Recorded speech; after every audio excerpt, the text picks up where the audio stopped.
Welcome to Permission to Evolve. I'm your host, Brandon Thielk. I'm a performance and life coach. I'm joined by my co-host and producer, Holly Shane. How are you doing this week, Holly? I'm okay. I am starting to feel a little bit like back to normal routine after being in Colorado last week. So, yeah. Mhm. Yeah, it was such a great trip.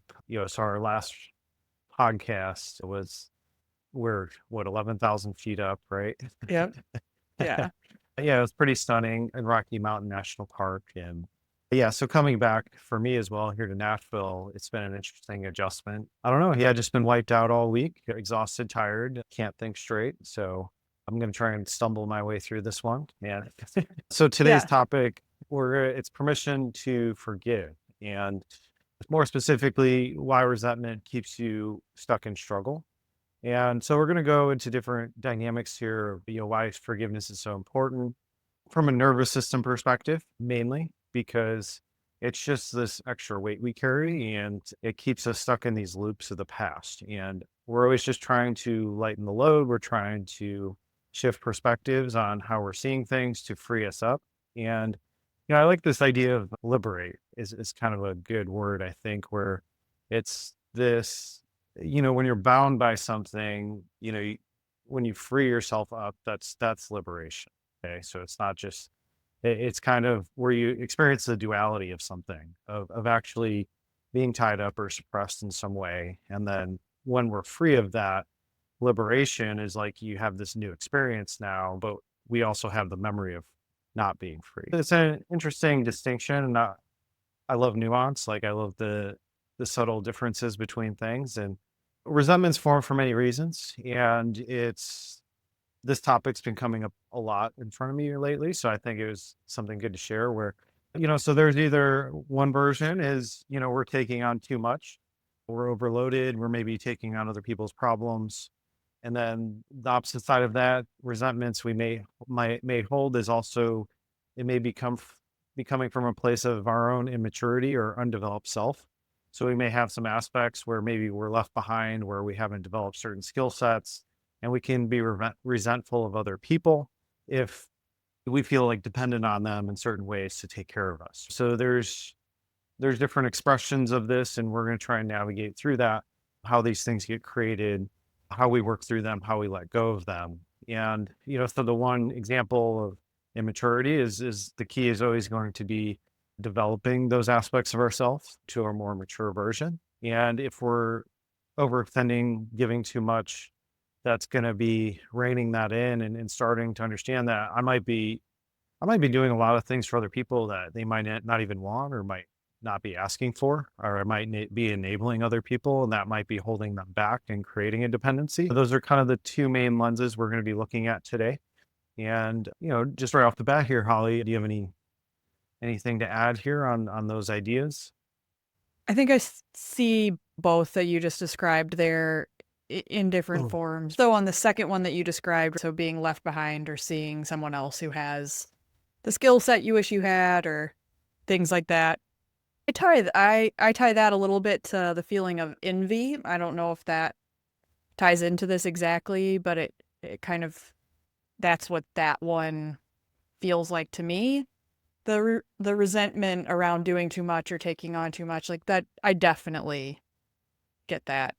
I have a tendency to have a lot of really great ideas and then overextend myself in the trying to achieve them, or in kind of making promises to other people and then feeling a sense of obligation. There can be sometimes resentment in the obligation as well. So with all things, we want to own our part. And yeah, so with you, you're a very productive person. You're a doer, which is Mhm. wonderful. But at the same time, there is that, oh, I know I can take on all these things and work through it, where other people may struggle through that stuff. Your follow through is great, that's a great quality, but you're kind of erring on the other side sometimes. We're always just seeking balance. That's what all this stuff is. So if I'm underdeveloped or have an immaturity, that means that I wasn't really taught something properly. We see this early manifestations of this are generally school based. Like I get into school and maybe I struggle with math and I feel like left behind there, or I'm not reading or whatever it is, but everybody else is doing okay with it, or most other people are. That automatically starts to develop this insecurity. So this insecurity, once we develop that, now it's like I have to protect myself. And so if I'm shamed for something, I might need to pretend like I have that figured out. And this is what we see in a lot of adults is, they really don't know what they're doing in certain areas, but they're not willing to ask for help either because it's just, oh, I'm supposed to know this like everybody else knows it. So we all have these aspects of ourselves that maybe got left behind. A big part of that is how our parents approached us and, if they were patient with us and really worked with us on things, or if they just kind of left us alone to figure it out. Many of our weaknesses are coming from the place of we had to like skip steps. We didn't have the proper support and care to work through things, to connect the dots, to really build the foundation. And so we're lacking a foundation there. And the longer that goes on, the more insecure and the more shame that's going to be around that, where we're going to be very defensive around those areas. This is where you have people that aren't really willing to help themselves. And that's out of this place of shame. We're trying to get to this place of, to heal something, we have to be able to approach it and open it up and take a look at it. So part of it is like that self compassion of, like, hey, like you didn't really have help with this. So, like, how would you know any better? And everything kind of has these acceptable time frames, with society of, oh, like you're supposed to know this by. But, so that's kind of, that's one manifestation of that. So the other one is option one that we opened with was this, I'm taking too much on, or, yeah, maybe they would come from a similar offshoot of, yeah, maybe I didn't have the support. So I actually took it upon myself to dig in and do the work. And I felt like I didn't have support, but I got stronger from it. I increased my capacities through those struggles. And now I might have a greater capacity in this one area than somebody who got left behind. I might see myself in that other person. And that's where I'm more apt to like want to offer help to that person because I'm like, oh, I know the way. I struggled through this and I figured it out. This person's struggling with it and I know the answers, but they're not wanting the help either. I might be operating with like, oh, this is easy for me. I'm going to go do this for that other person. But then they're not learning how. Then the longer that goes on, it's just like it starts to create these dynamics. And, that's so resentment is this unequal giving and receiving.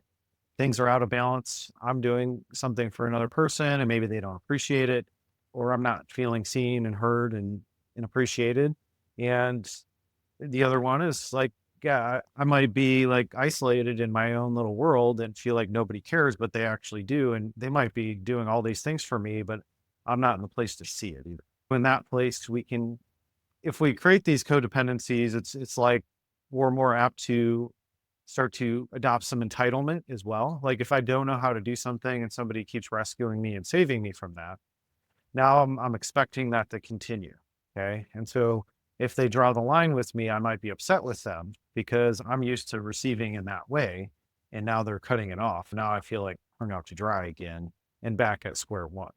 So these are interesting dynamics where, the solution is we're always trying to work with everything. We're trying to meet our responsibilities, that we all have these challenging responsibilities that we all have to carry. We may think that somebody has it easy or that, somebody's just natural at something, but usually there is a lot of development behind that, right? Everything does take work to develop it. There's these distinctions of, okay, what is mine to carry and what do I not feel equipped to carry that I might need help with that. But in that, when I need help with it, it's like, am I meeting that? And am I starting to take on those responsibilities as I become more competent? These are kind of important distinctions where that's how we clean up relationships. It's like nobody expects you to be perfect and like this finished product and to have everything figured out, even though we may feel that way.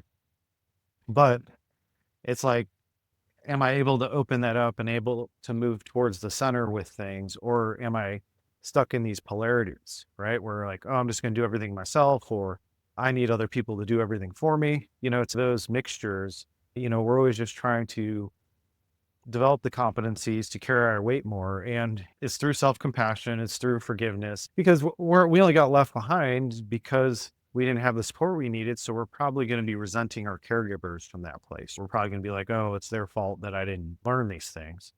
If I stay in that resentment, that's keeping me from the work, because it's now I just have something to blame. So it's this a victim mentality, which might be completely valid, but if we stay there, that's just going to create more and more bitterness and resentment. So the resentment is this kind of, it's this heaviness we carry in our system that keeps us from the solutions, and the solutions are always going to be accountability, responsibility, up leveling our communication, balancing out giving and receiving, so that we have these healthy, productive relationships. But then we're also building the self-worth, the self-esteem, like all the things we need to do to carry ourselves in a positive way. To forgive the things that were done to us is that final step where it's just like, I can see like people can only give me what they have for themselves. So if I had parents that really struggled in certain areas, they might not be able to offer me things that I need for life. And even though I feel like I should be getting them from them, what we get is their nervous system. We get, their, if they have a weakness in an area, it's either we dig in and we learn about it and get stronger, or we're going to be kind of taking on their version. And this is what ancestral patterns are. It's generally just weaknesses that are passed down from generation to generation. If we're feeling the lack, we're always going to blame whoever was before us. We have to start to let those things go, because that's that freedom. That's that key where I start to open it up and understand, like, okay, if I want to get better here, like I have to dig in and learn this, or I have to ask help from somebody that's actually really good at it. If my parents had a weakness here, I'm probably not going to want advice from them there. I'm probably not going to want their support in that area. But I might be able to see, as an adult, I might be able to see people that have those skills, that have developed those capacities, and I might want to seek their help and their advice and be like, oh, like, yeah, this person's really good at this. What can I learn from it? And in that place, we're healing the generation. We're letting them off the hook. It's just like, oh, they didn't have that piece to give me, but I expected it from them, and now I feel like it's hurt me. So I can stay in a victim mode with that. We open ourselves up to solution when we start to soften and forgive that and be like, oh, they were doing the best they could with what they had, what they knew, what they were taught. And now I'm starting to have access to these new answers. And so that's what's healing my system, is this personal responsibility, accountability piece of, well, I want to get better here. So it's my job to search for those answers. It's to find those wherever I can, because that's what's going to unlock things for me. Sure, that'll make sense from early childhood and potentially being left behind. And the math example that you used was actually the one I was thinking of too, if you struggled in that when you're a kid. So that all makes sense. Before we move on to the next part of this, though, I'm wondering about you know, I have friends, we'll just use this as an example. I have friends who build up resentment about the things they do for their spouses or the things they do for their kids. And it might be a short-lived moment of frustration or whatever. But I do hear, I don't have kids. We've talked about that before, so I don't have that piece of it. But I've heard stories of things like the kid who just expects that the mom is always going to have everything ready for them for a sporting thing or whatever, like uniform always Mhm. washed or whatever. Kids that I most hear complained about actually in this space are teenagers, for Mhm. example. I'm just wondering about that. If you're someone who's constantly anticipating the needs of others and others are not picking up on your signals or not showing gratitude in the way that you wish they would, let's talk a little bit more about that version of resentment. Yeah. So the entitlement piece is, it's always easy for somebody else to just do it all for me. It is that all we're always talking about the responsibilities you take on, because if I take responsibility for something, now I have the power to change it, to work with it, develop it. But if I'm not taking on those responsibilities, there is almost this but these are essential kind of needs. They're things that need to be met, things to be done. If I have somebody that's doing that for me and I'm never like learning to take that on as my own, That's what's like creating those dynamics. That's just easier for them to do it. But now I expect that. And when we start to get into entitlement, now it's like if that person tries to change the dynamic, let's say they get tired of doing all those things for me. Now it I'm going to be getting upset with them for stopping when I'm the only one benefiting from that. You see a lot of these dynamics within families where it's just like, we're basically putting all these burdens on other people, and family loyalty is this big thing of like, oh, we all kind of have these ideas of like, oh, this is what you do for family, but that like might be like too much. And in that process, we might be like crippling the people from progressing how they need to in their life. And then when they try to cut us off, now we actually have like resentment and animosity towards them for stopping what they've always been doing for us, right? Because our expectation is this, but when they kind of pull the rug out, now it's just like, oh, I have no I like I don't feel like I can do this for myself because I haven't been doing it for myself. So the mind always wants to keep everything in play as is, and the easier the better. So if I don't have to worry about these things and somebody else is doing it for me, now that's for my nervous system, that's the best solution. But then when that's taken, because I might like associate that with love. I might be like, oh, this is what my mom's supposed to do. And this shows that she loves me. And if she's not doing this anymore, then maybe she doesn't love me. It pulls on these deeper themes of, what are we attaching to all these situations? You know, if they remove that support, what does that mean about me? Because once they remove it, now I'm left with what I feel. I'm left with like what I've internalized about that situation. And that could be like some pretty weird stuff because it's coming from this childhood type thinking. It's coming from a very low level thought process of like, oh, this is just what this person's supposed to do. And so when we're dependent on somebody else for those things that we can do for ourselves, it's almost like there is this objectification happening of like, oh, that's just their job now. That's what I need from them. But I'm not connecting to the deeper part of myself where, oh, this is actually important for my growth and development that I do these things. Pick up your room or, make your bed, whatever it is. It's like there are just certain things that if you're gonna if you're gonna function in society, if you're gonna go about your business in a healthy way where you're not being a massive burden to other people, there are just kind of baselines you should be striving for. And part of it is like a lot of times parents will do above and beyond for their kids because they got the complete opposite. So they had to do everything themselves. They didn't like how that felt. And so now they're doing too much for their kids. And I think we see a lot of this happening today with this younger generation is the parents doing too much for the kids and then they're not learning what they need to function properly in life. And it's a disservice really. And it's also with the parent, their benefit is they kind of keep the dependency of the kid going, because maybe they're fearing the next stage. Maybe they're, oh, like the empty nest or whatever. Maybe they're just like, oh, well, if my kids need me, then like at least I'll feel useful. That's a common version of that. All these dynamics is by over helping somebody, there's generally actually an agenda for myself in that. Like I want them dependent on me so that I'm not alone. Or at least I have people around or I have people that need me so I can feel valued. And so on each side of it, there's a game being played that's probably not healthy. It is just moving towards the center on this stuff, and it's getting deeper into truths. It's like, why do I do so much for this other person? Why do I feel like they can't do it for themselves? Well, they probably can't do it for themselves if they've never learned. Then the shift would be like, okay, I'm going to do less, but I'm going to like kind of walk them through it and teach them so that they can start to take on more and more responsibility in this area. That's how we would start to reconcile that is, many things you don't want it to get to the point where it's like cold turkey. Usually you want there to be this transition phase where you kind of work up to more and more responsibility. Because, that's a proper frame of support of like, okay, when my kids are this age, I'll be doing pretty much everything for them. But then over time, I start giving them more and more that they take responsibility for to build them up over time rather than just being like, okay, you're cut off. You got to figure it out. Because then they're just like hung out to dry. And then there's like abandonment issues there too of like, oh, like this is way too overwhelming. And they're just going to totally shut down in that place.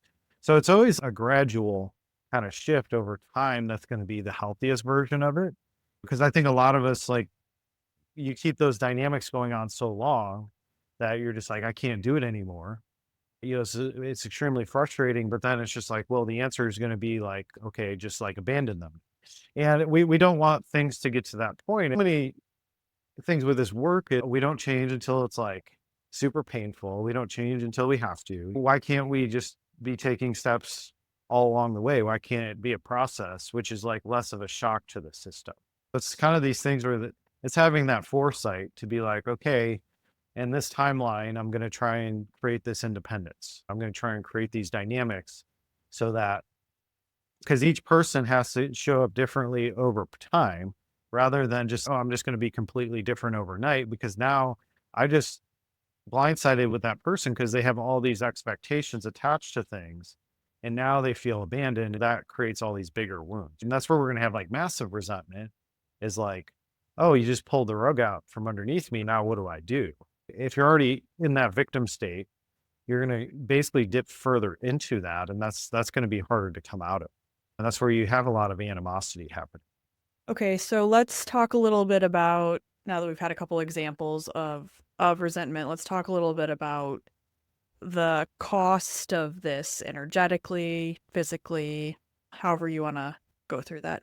Oh yeah. So the costs, like I said, these things, it it keeps us in a place of weakness or it keeps us in a place of isolation. Okay, so the immaturity is going to be weakness. The doing too much for everybody is going to be isolation because I'm going to never feel appreciated. I'm going to feel like I'm doing all these things and nobody's doing those things for me. The balance is out of giving and receiving, and we're always trying to reconcile that because that's when we feel at peace. These things keep the wounds alive. Okay, so we get what we expect, and if this is what I expect and then it's no longer there, now I feel abandoned.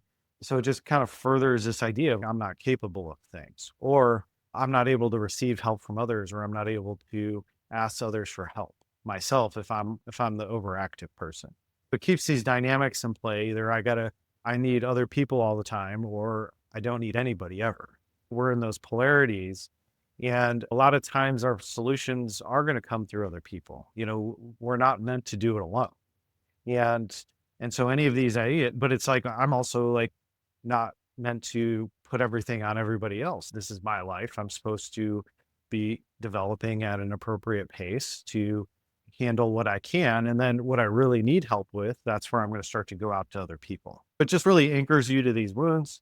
It anchors you to maybe the victimhood mentality.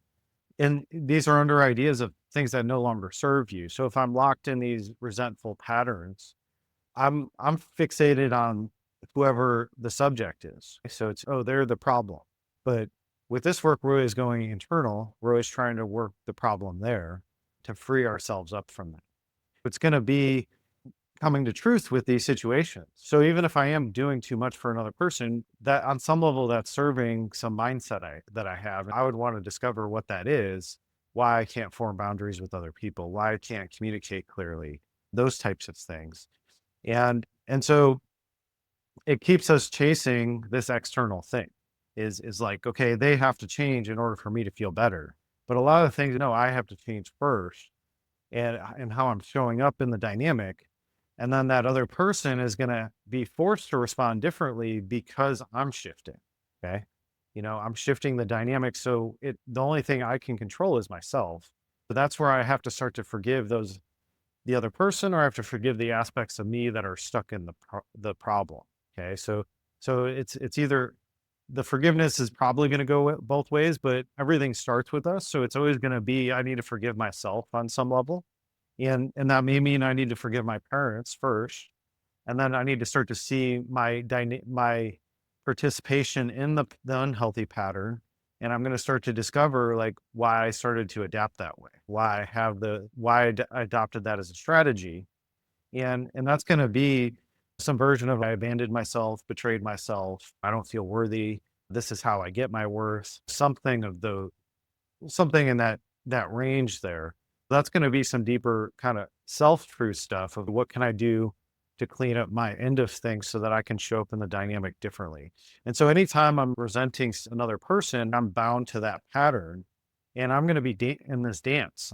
These are dependencies on codependencies on some level. I have my part, the other person has theirs. And as I shift my part in it, the other person has to shift their part. We start to maneuver at these deeper layers so that we can start to free up our system to be like, well, I need my expectation to shift of the situation. And the only way I can do that is if I draw some boundaries, or I start to take more responsibility for things and ask less of other people. It's just going to be continually like wrestling with the idea of what's the proper balance in each of these situations. Because once we find that, things are going to start to click into place. And then, we're not going to tolerate certain things anymore. The things that we're used to doing, we're just, yeah, I can't do that anymore because like I know the cost of that. I know that's what it's doing to me, and it's actually what it's doing to the relationship as well. And so it just kind of keeps us bound to the old way of being. As we start to soften these patterns and loosen them up, that's where we get to places of solution. It's just, okay, I'm going to be taking these steps progressively over time to reconcile this equation. And that person's going to have to meet me there. With family, generally that has more legs to it, meaning I'm willing to wrestle with that a lot longer. We're bound over this lifetime. We have all these things, these dynamics at play. And so I'm going to usually give those things more time than, maybe like an old friend, or, somebody that isn't that deep. Or maybe an acquaintance, or it could be a teammate or something. I don't really need this in my life anymore. I'm not going to like go through this long process of transformation with this other person, because if I try to do that, the odds are is the other person's just going to run away and try and find somebody else to try and meet the need a different way. They just won't be able to get it from here anymore. So it's it's working with these things, being in the context of the situation is important, where our deeper relationships, we're going to have a longer runway to work with usually. The more shallow surface relationships, those generally fall off a lot easier, where any shift in my dynamic might might ruin the relationship. I might lose the relationship, but that's for my own good. But the good relationships are going to be people that will stay and work through the dynamic shift. There's common ones. We have this group of friends, we all like party together or whatever. Let's say in your 20s, or, college. And if you choose to like get your life together and stop doing those things, those relationships are going to fall away pretty quick, right? I think because it was just built on, oh yeah, it was just somebody to hang out with. But the people that really matter, like those are the ones that we can communicate authentically with. Those are the ones that are going to see their part in it, and try and work on their end too, to work through the dynamic shifts. And because in a appreciation of this relationship may matter to me, and I don't want to lose it. And so I'm going to work with it to find the new recipe, because everything in life is phases, right? Where we're always evolving, and we're not meant to be the same person the entirety of our life. Although that does happen. It's just, we can't expect other people to not change. We can't expect other people to want the same things now as they used to want. So it's just like, if anytime we're stuck in the past, there is generally going to be some version of the resentment there, because like I'm not living authentically for me now, right? I'm adapting myself to keep an old dynamic at play, and that's actually keeping me from my growth. So so it's just going to be us getting tied up in the past is going to be this main idea behind resentment, is I'm not outgrowing that situation. And the longer I'm in it when I don't want to be, that's where resentment really starts to grow. Is just like, I'm going to notice every time I'm around this person, like I'm in a bad mood. I don't, I dread seeing them, right? Because it's just like I'm functioning as a very old version of myself in that relationship, and that doesn't feel very good to me. But it's like I'm pinning it on that other person of they're making me this way. But it's like I'm also probably afraid to lose them. So that's why I'm not making the necessary changes. As we let go of the resentment, we start to free up energy to the present, and to build the future that we want. Okay. So it's kind of this anchor to the past that we're trying to unlock. And as we do that, it starts to create this space for us to see how these things can be differently. And that's where we take an inventory of like, well, yeah, like, is this still true for me? Is this what I still want in my life? Do I want to play these games still? Or because we're always like moving towards this idea of maturity or emotional maturity, which is going to mean that I'm I'm becoming more and more of this self-sustaining circuit, where I'm requiring less and less of other people because I'm taking responsibility for more aspects of my life. When I take responsibility for it, now I'm bringing it into myself, and I have the power to change those things. But where I lack is generally where I try to get things from other people, and that's where that cycle starts to where it starts. The more I mature, the more I just start to take on more and more for myself, where I require less and less of other people. I don't need them to be a certain way in order for me to be happy. So that's where that freedom starts to happen. Is I'm no longer bound to acting a certain way to maintain a dynamic that I've outgrown. Okay, so let's talk a little bit about the forgiveness side of this. I mean, we did sort of start this out on the idea of this permission to forgive. So, if we could talk a little bit about what forgiveness is, what forgiveness is not, because I think there are important distinctions and maybe some things that people believe about forgiveness that aren't necessarily true. Forgiveness, we're trying to get to this place of where energetically in our body, we've actually let go of something. Okay. So many people say, "Oh, I forgive you," but then there's a lot of tension and stress around that. That's like level up, that's at the mind level. But we're trying to get to the nervous system level, which is deeper, where it's just I'm actually at peace with this because I've wrestled with it long enough to kind of see what the real solution for me is. Okay. And so forgiveness, it's not a bypass. I think that is kind of that version of like, oh, I just forgive them. But then every time I'm not with that person, I'm like talking shit about them or I'm like gossiping or whatever. It's just like it's kind of this. There's a surface level versions, and then there's the actual version, and we're trying to get to the actual version. It's not denying your pain either. So we're not trying to pretend like things didn't happen. We're not trying to pretend like there weren't maybe betrayals or abandonments that happened. But we're trying to get to this point of like, okay, I'm at peace with that because I don't want to carry this anymore because all that stuff's really heavy. It's also not a free pass for, kind of toxic behaviors. And, I'd say like toxic behaviors are anything where we're having a negative impact on other people. you know, our problems are spilling over onto other people. And that's what I would describe as like a toxic behavior is rather than kind of neutralizing those things or, because everybody's kind of free to destroy themselves if they want to. But when your problems start spilling onto everybody else, or, you're being very manipulative, causing chaos and stress for other people around you, those are what toxic patterns would be. And so, we're not just pretending like those aren't happening either. We're gonna be get in touch with reality and see those for what they are, and then we're gonna navigate our life in a way that we're not getting exposed to somebody else's weaknesses that way where they can hurt us.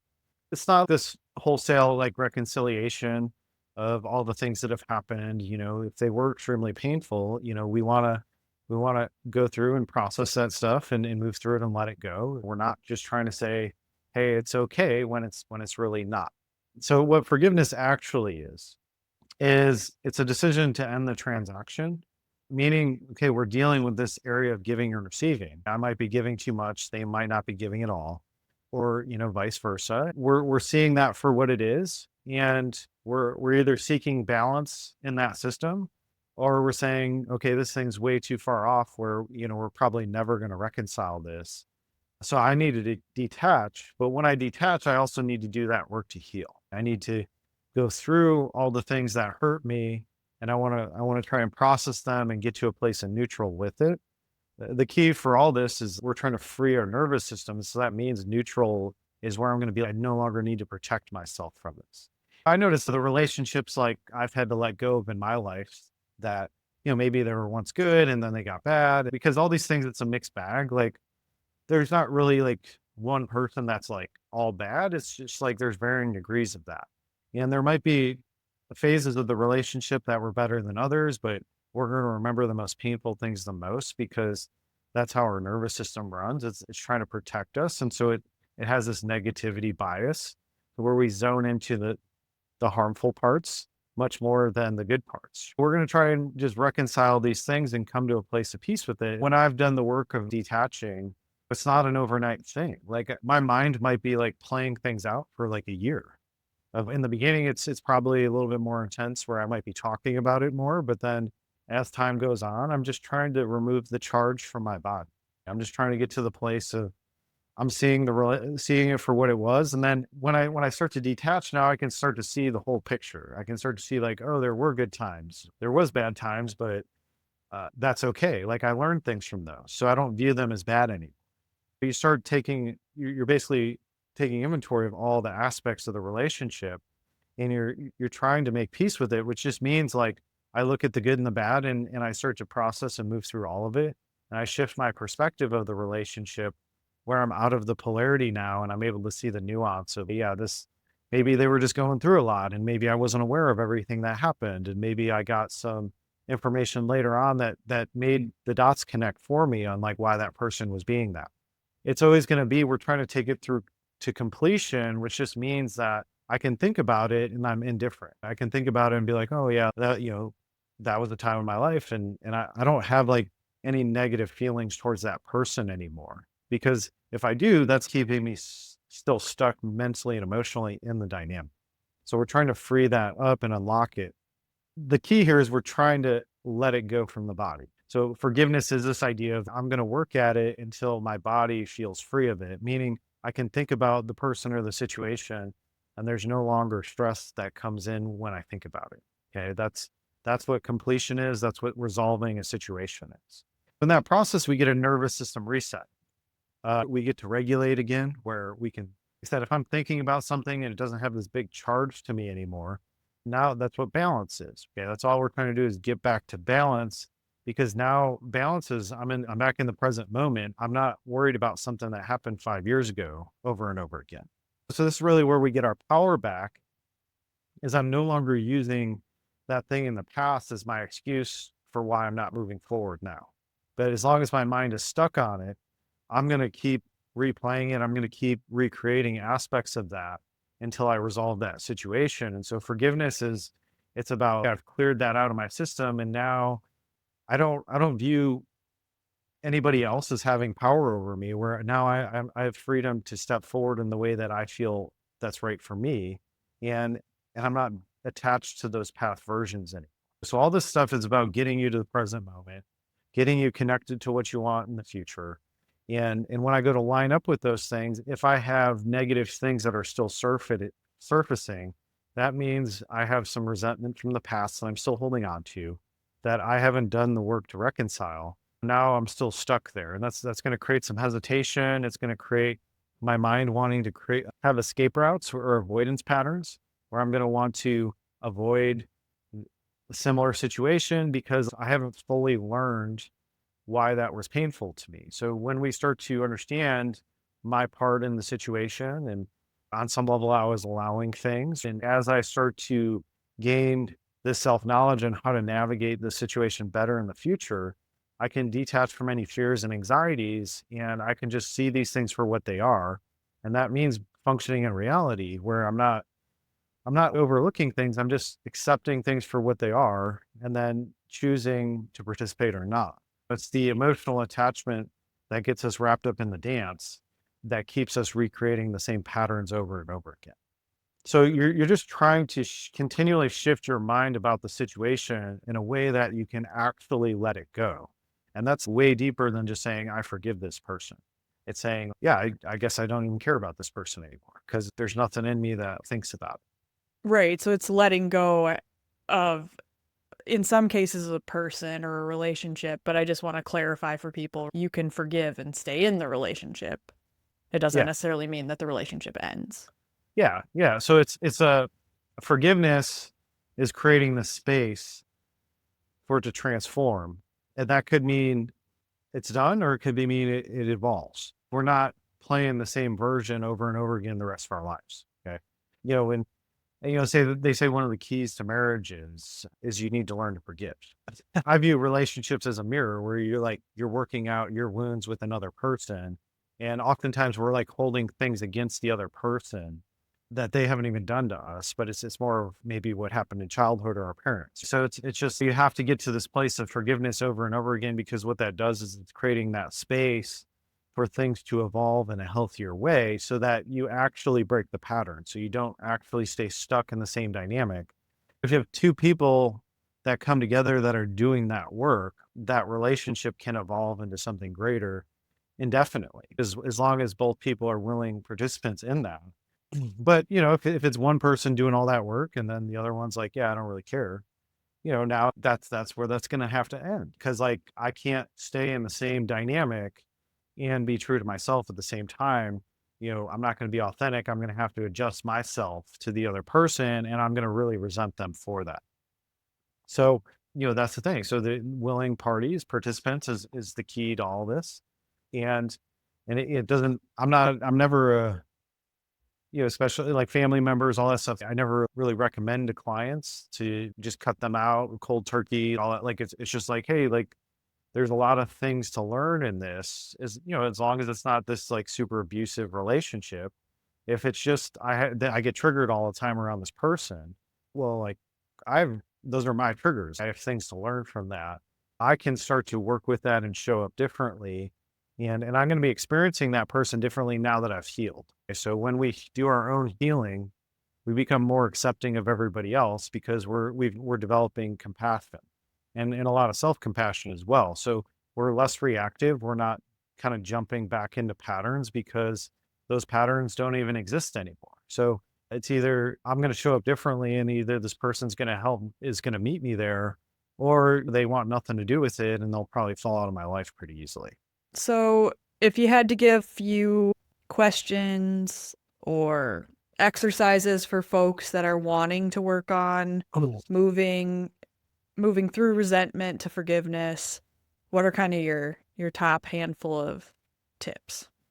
Yeah. So, we always talk about asking deeper questions is your key to the perspective shifts that we're talking about here. And it's always, if I can adjust my mind, I'm going to feel different about the situation. And I'm always just trying to work my way to neutral because that's when I'm free. So the first one I would say is what would I gain from letting this go? If we expect it to be a certain way and I can't envision a future without this dynamic, that means I'm pretty wrapped up in it. And so we want to create some space and take a step back and we want to start to question the situation or the relationship or the idea and start to go a little bit deeper with it. What would I gain if I let this go? So how would things feel in my body? Like, what kind of space would that free up in my life? If I had this extra energy to devote to different things that were meaningful to me, and I'm no longer getting pulled into this other stuff all the time, we want to start to connect to those things because we need to create some motivation somewhere for the change. We need to be able to see it differently. Who would I become without this burden is another good question. A lot of times we've been shouldering these burdens for a very long time. And it may not be something we like, but it's like something we're familiar with. And our nervous system loves familiarity. We can make ourselves miserable and it's going to keep playing those tapes as long as we choose something different. And so we have to start to conceptualize what this brighter future looks like. How could things change for me if I started to let this go? And we're only carrying these burdens because on some level we feel like it's serving us. Okay. It might just be, oh, if I don't do this, this person's going to leave and then I'm going to feel all alone. Like that might be an idea that you're holding on to. It could be a loyalty kind of program around family of like, oh, this is what family does is they like sacrifice all these things for other people. But that only creates more resentment. So we have to start to question that and be like, is there a healthier version that would feel better to me? That's probably a pretty good idea we would want to look at. And the last one is, what if the forgiveness is the doorway to this bigger life for me? Okay, because when we're wrapped up in these patterns, it is very costly from an energy perspective, and it consumes our mind as well. We think about these things a lot, but we don't know what to do about them, and we get stuck in these loops. The forgiveness is about creating the space to see different outcomes and create a different reality. It is, what are some ideas I can really attach to that if I had more energy, I could devote it in this way. And that would greatly serve me. That would make me happier. That would give me more joy. It would allow me to serve on a bigger level. A lot of things we're afraid to let them go just because it's all we know. And we may also be considering worst case scenarios. Like let's say somebody's really dependent on us and we're like, oh, if I let them go, like, is this person going to destroy themselves? Because I feel responsible for them. Well, if we don't change that system, like you're going to feel that way for the rest of your life, and you're not going to live your life because you're afraid of what this other person's going to do to themselves. So that's why generally, if there are those cases where we feel like there could be big problems, we want to start to wean that person off of things rather than just abandon them cold turkey if that's a big fear of ours. Okay. We want to start to move in a direction rather than just kind of play to their victimhood all the time and support their weakness. We do want to push towards responsibility. We want to push towards them, you know, taking these things on so that we don't feel like that's a probable outcome if we remove ourselves. These things are very tricky, and everything is context based. And, it's like a version of that might be, okay, I can't support this person in the same way, but maybe I can help them in hiring somebody that could support them in that way. Or what can I do to help support this person through this if they're not able to actually do these things for themselves? How can I hold them accountable to some sort of growth path that would get them moving in a better direction? And everything is a choice, so we can't always force those things, but we can have the tough conversations. We can really start to open up the idea of like, hey, like, here's some options. Like, what would you be willing to do? And you try to get them to agree to things that they would actually be able to do. So, and it's a little bit of meeting them where they're at. So it's obviously you're not going to make a massive change overnight, but it would be pushing them in a certain direction if you're the one that's shouldering all the burdens. So it's about what how would my life change, but also how could things be different for this other person if I showed up in a different way that they couldn't just come to me for all the same things, where they had to start to take on more responsibility themselves. If we just could kind of put a bow on this conversation today, any major call outs or anything like that? I think so many of these things we call them risks because it's the unknown. We don't know what the outcome is going to be. And so we're operating out of fear. And a lot of us are hanging on to very old things because maybe that's all we've known. And that those things that we're hanging on to is stopping us from moving forward in life. And that is creating a lot of resentment, whether you realize it or not. Those things it's keeping unhealthy dynamics in play. It's keeping unhealthy relationships in play. And it's going to be very difficult to make progress if you maintain those things on the same level. If you really want things to be different, if you're really burnt out and tired of things being the same way, I would kind of zone into asking that question, where am I resentful? What am I holding against other people? Because that's what's locking me into dynamics where I feel like I can't move forward. And we're going to we want to bring grace and forgiveness into those situations. And all that means is like, how can I see this situation differently? How can I show up differently? How can I create space to gain some clarity on the next steps here so that I can move in a different direction? And that is part of helping yourself, is getting real with yourself and understanding that, you do have the power to change all these things. It's just like, are you willing to take the steps or not? Or do you just want the comfort of knowing that's that autopilot life we talk about all the time, is I just do these things because I've always done them. And that's making me burned out and miserable. If you find yourself complaining a lot, if you find yourself blaming other people a lot, if you find yourself justifying poor behaviors, it's going to be some version of you stuck in the past or locked in a dance that's a negative relationship with another person or situation. That could be a job. Like when I talk about relationship, I'm relating to things all the time. How do I relate to the people around me? How do I relate to my career? How do I relate to my health? All these things. What's my relationship with it is like, how do I think in that area? How do I show up? What is my thought process? What are the patterns I utilize there?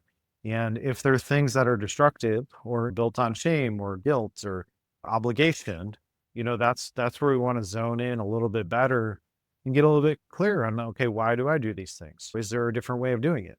What would some small steps be that would get me headed in a different direction where I could start to feel optimistic around it again? We have to move the energy to try and see some new possibilities.